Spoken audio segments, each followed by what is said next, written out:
Yes, und jetzt steigen wir in eine neue Predigtserie ein miteinander. Weniger ist mehr.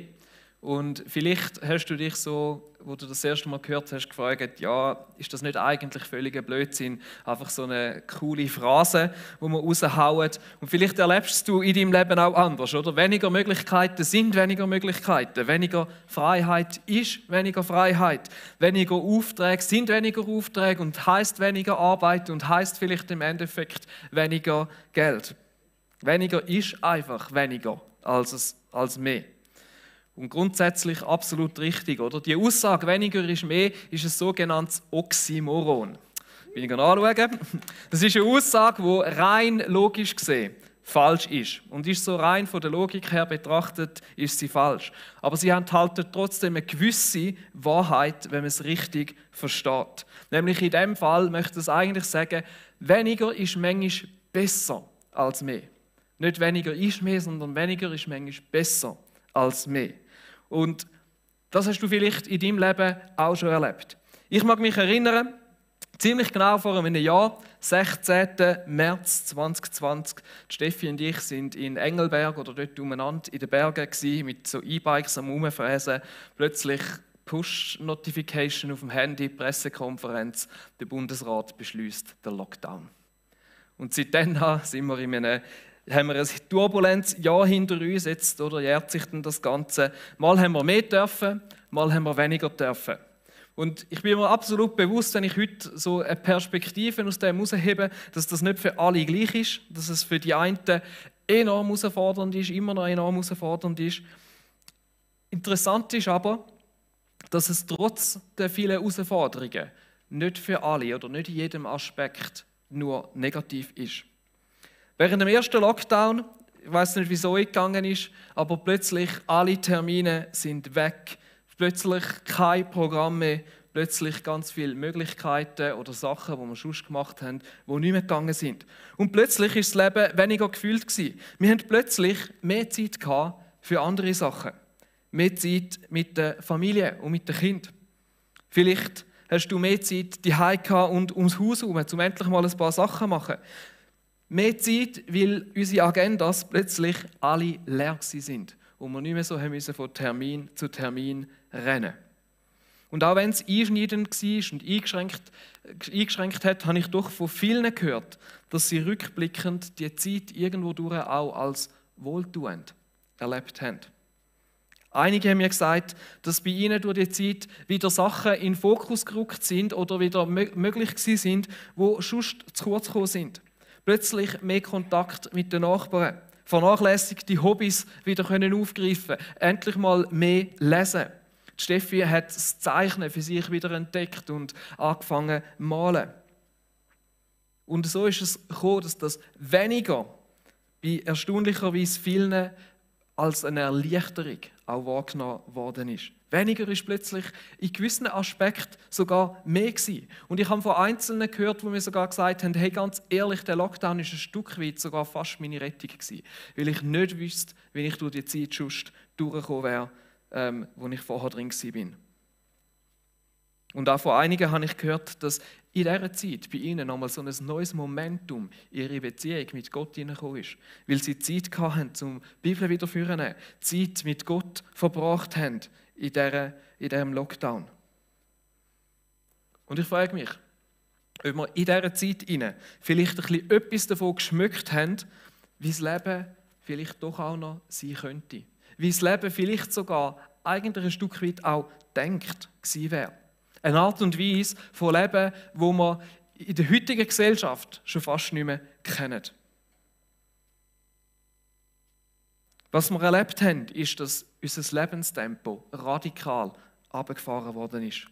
Die ganze Hast und Eile, wo wir vielleicht manchmal drin sind, hat plötzlich nicht mehr stattfinden. Und wir sind endlich mal ein Stück weit aus unserer, ich sage jetzt dem so, Gehetztheit, auch wenn das vielleicht der Begriff ein bisschen negativ behaftet ist, rausgekommen. Und in dem Sinne haben viele gemerkt, dass ihnen das auch gut getan hat. Und ich möchte das in einen Zusammenhang bringen. Nämlich, was ist es, wo wir als Jünger und Nachfolger von Jesus eigentlich möchten? Wir möchten von ihm verändert werden. Wir möchten, dass das, was der Paulus auch der Galater schreibt, im Zusammenhang mit dem, die Früchte vom Geist in unserem Leben können wachsen und reifen. Im Galater 5, 22 bis 23 heißt, der Geist Gottes bringt in unserem Leben nur Gutes hervor. Liebe, Freude und Frieden, Geduld, Freundlichkeit und Güte, Treue, Nachsicht und Selbstbeherrschung. Und mir ist etwas aufgefallen, wenn wir die Früchte anschauen. Die wenigsten oder eigentlich keine davon sind kompatibel mit einem Leben, das aus Hast und Eile besteht. Sie sind nicht kompatibel mit einem Leben, wo wir dauernd gestresst sind und umrennen die ganze Zeit. Sie wachsen nicht durch Stress und Gehetztheit. Frieden ist das, was abnimmt, je mehr dass wir gestresst sind. Geduld ist meistens etwas vom Ersten, wo wir verlieren, wenn unser Lebenstempo zu schnell ist. Die Steffi und ich, dann, wenn wir Krach haben, ist immer dann, wenn wir im Stress sind, wenn wir beide irgendwo zu viel haben. Nachsicht funktioniert auch dann meistens nicht, weil wenn ich schon funktionieren muss, dann sollen die anderen gefälligst auch funktionieren. Freundlichkeit wird schwierig. Liebe schon gar nicht unter Stress. Liebe braucht Zeit. Und wenn wir so gehetzt sind, haben wir keine Zeit. Vielleicht versuchst du dir dein Leben zu vorstellen und wie es dir mit dem geht und der Früchte vom Geist. Und ich wage die Behauptung, dass einer der grössten Jüngerschaftskiller von der heutigen Zeit die Geschwindigkeit und die Gehetztheit ist von diesen Leben, wo wir persönlich leben. Von dem Lebenstempo, mit dem wir durchs Leben gehen, wo uns ein Stück weit die Gesellschaft und die technischen Möglichkeiten und alles auch ermöglichen und wo wir manchmal so gerne in Anspruch nehmen, aber wo eben auch seine Schattenseite hat. Die Corrie ten Boom, das ist eine starke Leiterin, sie hat Autorin ist sie auch gewesen, hat ein Zitat: Wenn der Teufel dich nicht zur Sünde treiben kann, dann wird er dich in die Beschäftigung treiben.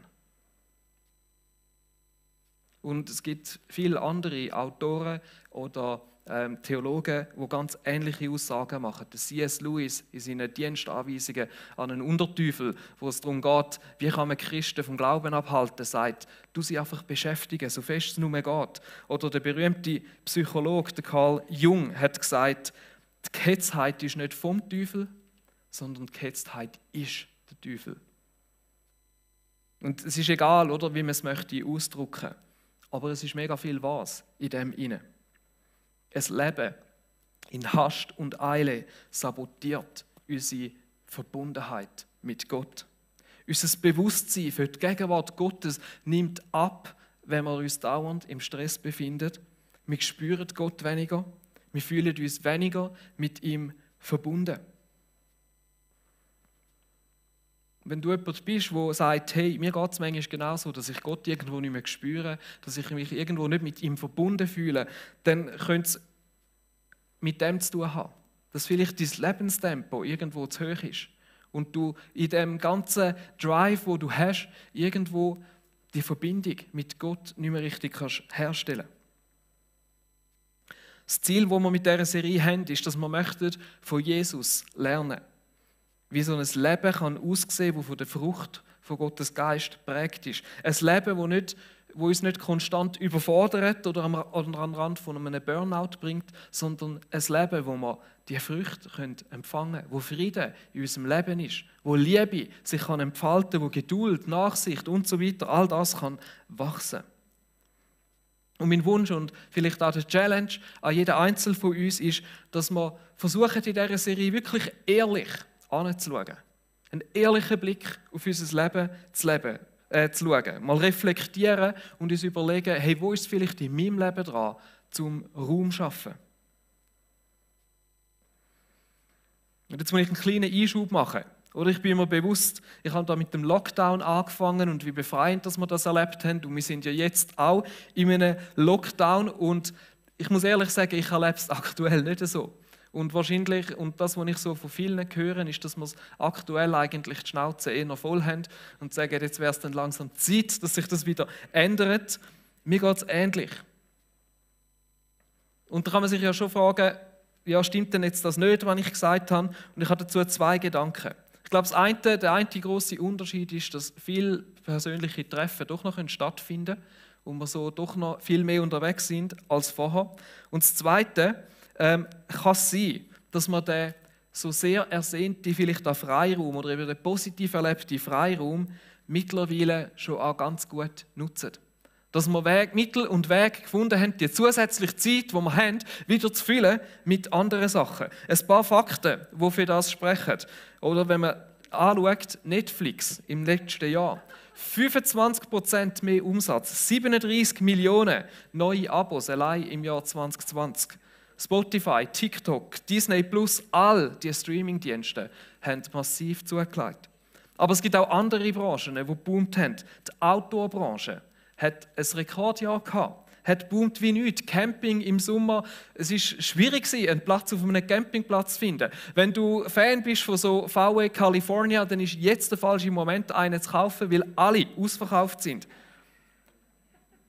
Was auch zugenommen hat, ist der Alkoholkonsum. Jeder dritte Schweizer trinkt mehr Alkohol oder hat im Jahr 2020 mehr Alkohol getrunken als vorher.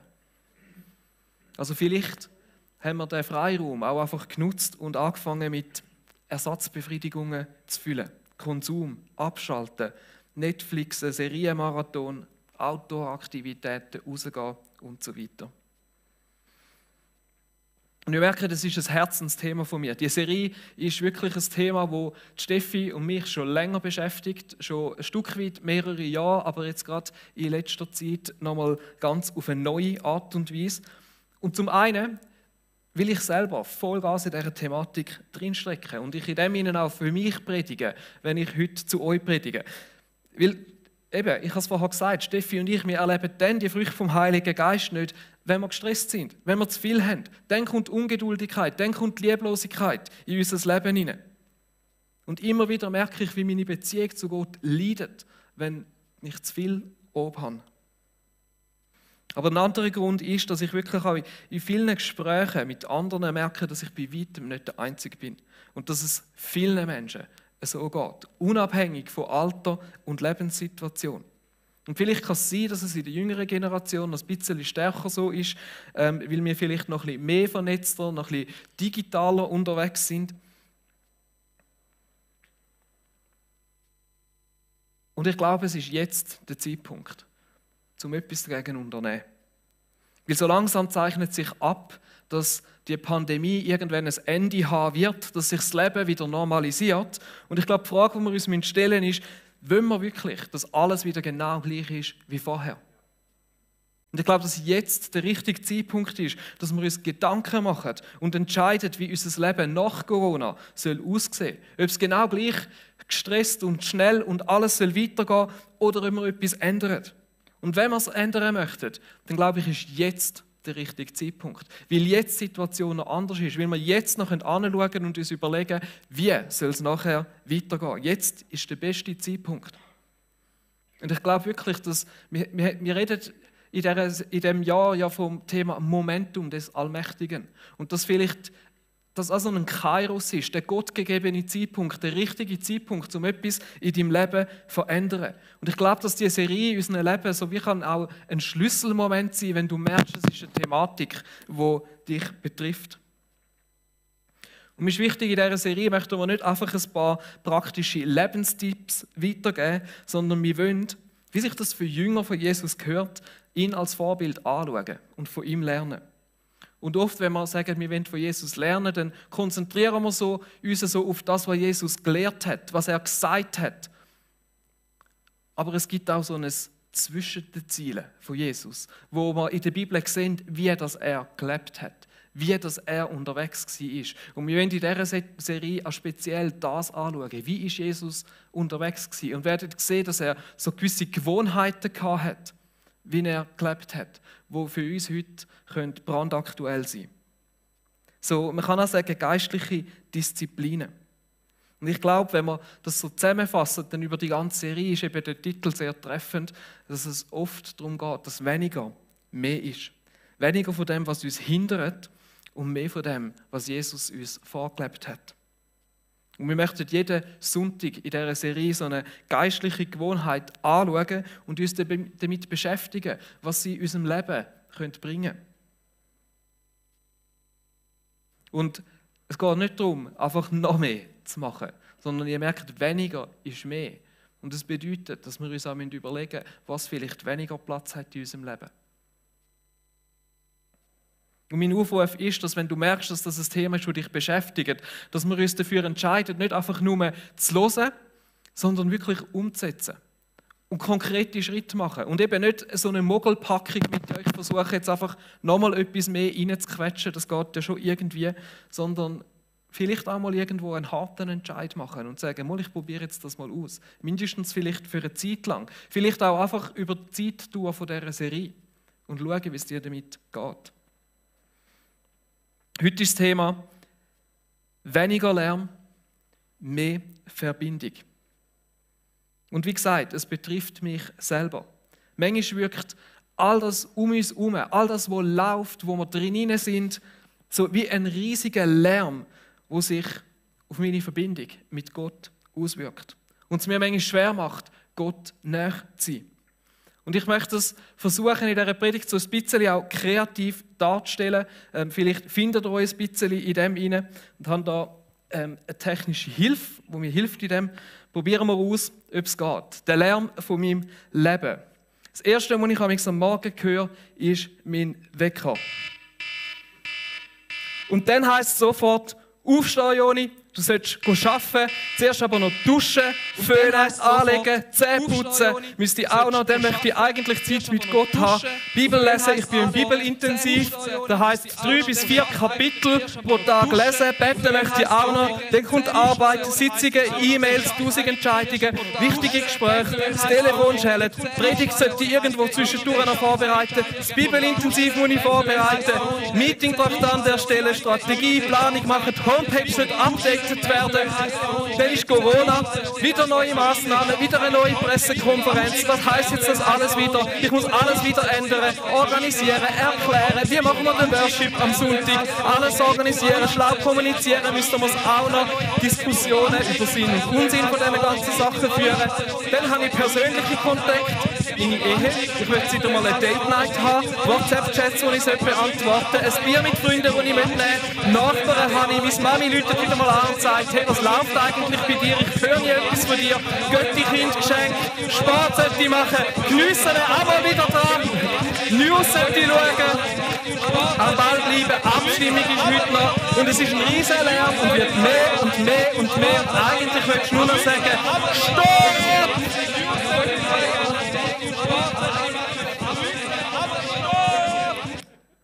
Das ist der Lärm. Vielleicht kennt ihr das, oder? Vielleicht tönt es in eurem Leben ganz ähnlich. Und man kann es so wie aufteilen und kann sagen, es gibt so den äußeren Lärm, so all die Sachen, die einem anprasseln und kommen. Und die kannst du irgendwo noch mal ein bisschen kontrollieren. Und dann gibt es aber auch den innerlichen Lärm. Wenn vielleicht plötzlich nichts ist. All die Gedanken, die dir die ganze Zeit kommen. Die Gespräche, wo du dir in Gedanken vorstellst oder vorstellst, wie du sie möchtest führen. Der dauernde Kommentar in deinem Kopf von deinem Leben, Fantasien, Ängste, Selbstzweifel, Sorgen und so weiter. Und das alles ist manchmal so wie ein Lärm in unserem Leben, wo vollgefüllt ist mit Aktivitäten und wo lauter und lauter wird. Und es ist nicht alles von diesen Sachen negativ. Vieles gehört einfach zum Leben. Aber das Problem ist, dass in dem Lärm und Stress von unserem mit Aktivitäten gefüllten Leben wir manchmal plötzlich das Bewusstsein für Gottes Gegenwart verlieren, bis zu dem Punkt an, wo wir Gott irgendwo nicht mehr spüren. Und in dem Sinne möchten wir von Jesus lernen. Und was sehen wir bei Jesus? Nämlich, dass Jesus sich immer wieder zurückgezogen hat. Zurückgezogen hat, um die Verbindung irgendwo mit seinem Vater herzustellen. Und es ist nicht ein neuer Punkt, ich habe Anfangsjahr schon mal ein bisschen über das predigt.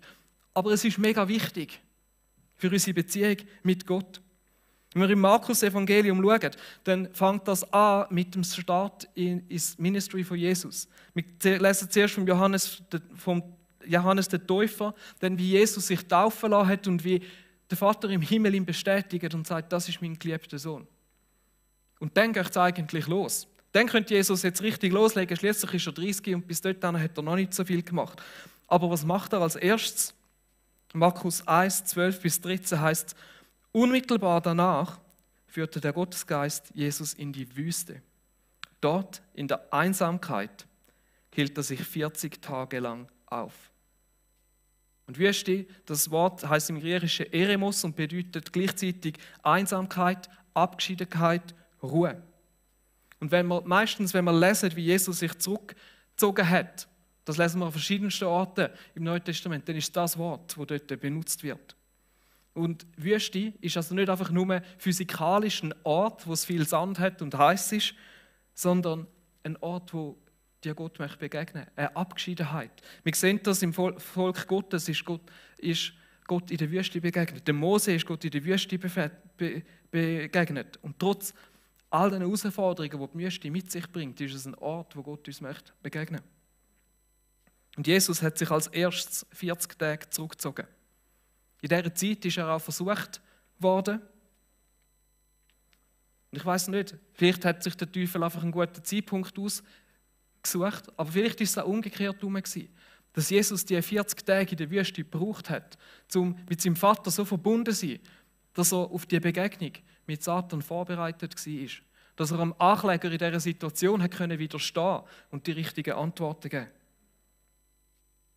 Das Markus Kapitel 1 geht nachher weiter. Wir lesen nachher von der ersten Woche, wo Jesus unterwegs war, wo gefüllt war, Jüngerberufung, Lehre in Vollmacht am Sabbat, Heilung von einem Besessenen, Heilung von der Schwiegermutter von Petrus, und das Ganze hat Fahrt auf sich aufgenommen.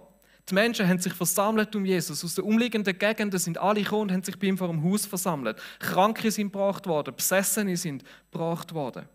Das alles in der ersten Woche. Und ich glaube, ab diesem Zeitpunkt war es schon nicht mehr so gemütlich. Da war schon recht Betrieb. Wenn sich die ganze Gegend bei dir vor dem Haus versammelt, dann läuft etwas. Dann ist Hektik. Und was macht Jesus? Markus 1,35. Am nächsten Morgen stand Jesus vor Tagesanbruch auf und zog sich an eine einsam gelegene Stelle zurück, um dort allein zu beten. Jesus hat genau gewusst, was er in dieser Situation braucht, nämlich Zeit mit seinem Vater. Und wir lesen immer wieder in allen Evangelien, dass sich Jesus immer wieder zurückgezogen hat, den Rückzug ein Stück weit angetreten hat. Lukas 5,15. Doch die Nachrichten über Jesus verbreiteten sich überall umso mehr. Deshalb kamen die Menschen in großen Scharen herbei, um zu hören, was er sagte und um von ihren Krankheiten geheilt zu werden. Doch er selbst zog sich immer wieder an einsame Orte zurück, um dort zu beten. Viel, wenn es hektisch und laut worden ist, hat Jesus nicht einfach Kopf ab und durch gemacht, sondern hat sich zurückgezogen in die Einsamkeit, in die Stille. Immer dann, wenn zu viel Lärm aufgekommen ist,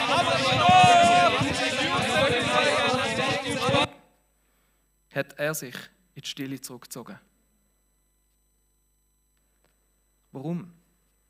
Weil es um die Verbindung zu seinem Vater im Himmel gegangen ist. Weil er die Stille und die Ruhe gebraucht hat, um die Verbindung herzustellen. Das ist ein Muster im Leben von Jesus. Es ist nicht ein Zufall. Es ist eine geistliche Gewohnheit, die er gelebt hat. Und in Johannes 15, Vers 5 ruft Jesus dir zu: Ich bin der Weinstock und ihr seid die Reben. Wer mit mir verbunden bleibt, so wie ich mit ihm, der trägt viel Frucht. Denn ohne mich könnt ihr nichts ausrichten. Die Verbundenheit mit Jesus, mit Gott, passiert in erster Linie dort, wo wir in die Stille gehen, in die Ruhe, in die Wüste, weil Gott dir dort begegnen möchte. Wie sieht es in deinem Leben aus? Kennst du den Lärm? Vielleicht den Lärm von deiner Familie, von deinen eigenen Ansprüchen an dich selber, von den Ersatzgöttern, kann man so sagen, Fußball, Serien, weiss doch auch nicht, was alles das ist. All die Sachen, die auf dich einprasseln, Verpflichtungen. Ich glaube, was wir in dem hinein brauchen, ist weniger Lärm und mehr Stille, dass wir mehr Verbindung mit Gott haben können. Und das Stille, ein Schlüssel für mehr Verbindung mit Gott ist nicht etwas, was neu ist. Es gibt lange Traditionen, die sich ausführlich mit dem beschäftigt haben. Mönchstraditionen, die das so gelebt haben, die sich bewusst zurückgezogen haben. Kirchenväter, die über das geschrieben haben. Und auch in der heutigen Zeit gibt es viele, die sich mit dem beschäftigen. Und in dem Ganzen geht es darum, unsere Aufmerksamkeit auf Gott zu lenken. Weil alles um uns herum möchte deine Aufmerksamkeit. Dein Handy will deine Aufmerksamkeit. Alle Werbungen, die du irgendwo siehst, die wollen deine Aufmerksamkeit. Dein Chef will deine Aufmerksamkeit. Der Fernseher, deine Ehepartnerin oder Partner oder deine Freunde, deine Beziehungen, dein Trainer, dein neue Velo, dein Computer und so weiter. Und es ist automatisch so, dort, wo wir unsere Aufmerksamkeit hingeben, dort zieht es uns. Und Stille und Zeit mit Gott ist nötig, wenn wir vor lauter Lärm rundherum unsere Aufmerksamkeit auf Gott möchten richten. Wenn wir ihn möchten wahrnehmen, wenn wir das Bewusstsein für seine Gegenwart in unserem Leben möchten schaffen. Es gibt auch wie fast einen Fachbegriff dazu. Achtsamkeit ist aktuell auch weltlich gesehen ein riesiges Thema. Es wird oft dem Buddhismus zugeschrieben, aber es ist eigentlich eine langjährige christliche Tradition. Etwas, wo Christen von Anfang an gelebt haben. Und es geht darum, unser Bewusstsein für die Gegenwart Gottes zu schärfen. Weil es ist nicht so, dass Gott manchmal einfach nicht da ist, sondern dass es meistens so ist, dass wir es nicht spüren und wir nicht in der Lage sind, seine Gegenwart wahrzunehmen. Vielleicht, weil der Lärm rundherum zu gross ist.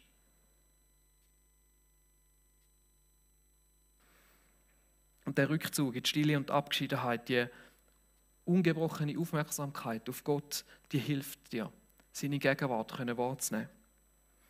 Das sind so wie zwei Sachen, die ich uns heute zurufen möchte. Das eine ist, entscheide dich für den Rückzug. Weil oft stimmen wir vielleicht innerlich zu, aber merken, dass sich etwas in uns auch wehrt dagegen. Weil wir spüren, dass es uns etwas kosten wird. Und ich bin ehrlich, ja, es wird dich etwas kosten. Zeit und mit Gott oder verbunden bleiben mit Gott wird dich etwas kosten und es wird dich Zeit kosten. Und so oft fallen uns gerade die Ausreden ein, ja, Zeit ist genau das, was ich nicht habe. Und wenn du Familie und Kind hast, dann ist das vielleicht bei dir sogar noch einiges extremer als bei mir. Aber wenn wir ganz ehrlich sind, ist es ein Stück weit auch einfach eine Prioritätenfrage. Für die Sachen, die uns wichtig sind, schaffen wir es immer, irgendwo Platz einzuräumen. Der Henry Nouwen, auch ein bekannter Autor, der bekannt war für seine tiefen Einsichten über ein geistliches Leben, hat gesagt, ohne Einsamkeit, oder eben man könnte sagen, der Rückzug, ist es praktisch unmöglich, ein geistliches Leben zu führen. Wir nehmen das geistliche Leben nicht ernst, wenn wir uns nicht Zeit nehmen, um mit Gott zu sein und auf ihn zu hören. Der Schritt, die Entscheidung dafür, die kannst nur du machen. Es ist deine Entscheidung, deine Aktion, wo du vielleicht einen Schritt auf Gott musst zumachen. Wie du das umsetzt, ist jedem von euch selber überlassen. Oder? Ob du es irgendwo einplanst, ob das dein Schritt ist, ob du regelmäßig in den Wald gehst, zum Zeit mit Gott verbringen, ob du das einmal in der Woche machst, ob du das täglich möchtest machen, ob du den Wecker früher stellst, was du streichst vielleicht aus deinem Terminplan. Das muss jeder für sich entscheiden. Und das Zweite ist das Sein und Vertrauen. Wie vielleicht vorher schon gesagt, es geht nicht einfach um fromme Aktivitäten in dem Sinne, sondern es geht ums darauf Vertrauen und einfach das Sein in der Gegenwart Gottes. Uns das bewusst werden. Darauf vertrauen auch, dass in dieser Zeit eben nicht einfach noch irgendwelche geistliche Aktivitäten oder ich sage jetzt mal dem frommen Aktivismus nötig ist, sondern darauf vertrauen, dass Gott da ist. Unabhängig von meinen Gefühlen. Und dass die Zeit, die du mit Gott verbringst, nicht Zeit ist, die dir am Schluss fehlt, sondern dass das eine Zeit ist, die dir etwas gibt, wo du sonst auf keine andere Art und Weise kannst bekommen.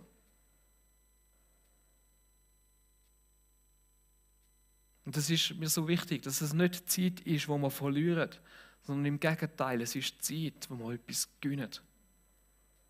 Es ist Zeit, wo du aufmerksam wirst für die Gegenwart Gottes. Es ist Zeit, wo Ruhe in deinem Inneren einkehren kann. Es ist eine Zeit, wo sich deine Gedanken sortieren. Eine Zeit, wo du Gottes Stimme hören kannst, wo du das schärfen kannst, auf seine Stimme zu hören. Eine Zeit, wo dir Klarheit gibt, wo dir Identität gibt.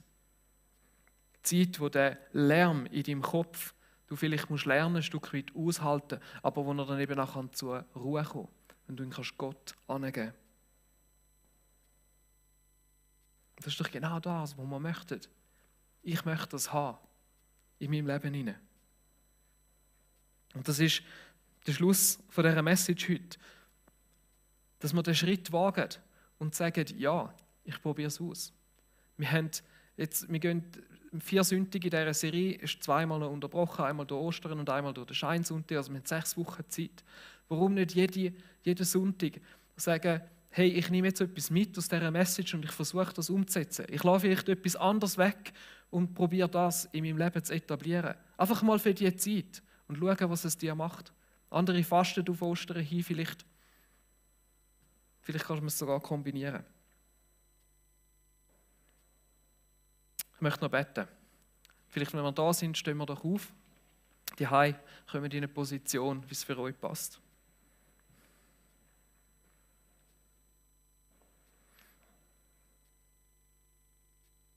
Jesus, wir leben in einer speziellen Zeit. Und es ist so viel möglich, auch wenn vielleicht jetzt aktuell vieles eingeschränkt ist. Wir haben eigentlich so ein Lebenstempo. Und in dem Sinne ist es manchmal wirklich schwierig, die Verbindung mit dir zu behalten. Und wenn wir dein Leben anschauen, dann sehen wir, wie wichtig dir das war, die Zeiten, die du mit dem Vater gehabt hast. Und wir wollen von dem lernen. Und du siehst, wie viele Versuche, das wir schon gemacht haben, um das in unserem Leben irgendwo zu etablieren, die irgendwie gescheitert sind. Du siehst die Ausreden, die in unserem Kopf herumschwirren. Du siehst, was sich vielleicht innerlich dagegen wehrt. Wir möchten es dir angeben, Jesus. Wir möchten uns auf Begegnungen mit dir vorbereiten, wir möchten sie suchen, wir möchten uns Zeit nehmen, um dem Lärm in unserem Leben zu entfliehen und zu dir kommen, uns zurückzuziehen, in deine Gegenwart. Weil wir es genauso brauchen. Und ich bitte dich, Jesus, dass du jedem Einzelnen hilfst im Umgang mit dieser Thematik und im Anschauen, was das könnte heissen, was das könnte bedeuten für sein Leben. Strecken uns aus nach dir, Jesus. Wir wollen mehr von dir, mehr von dem, was du für unser Leben hast. Wir möchten sehen, wie das, was dein Willen ist, in unserem Leben, in der Schweiz und auch weltweit passieren kann. Amen.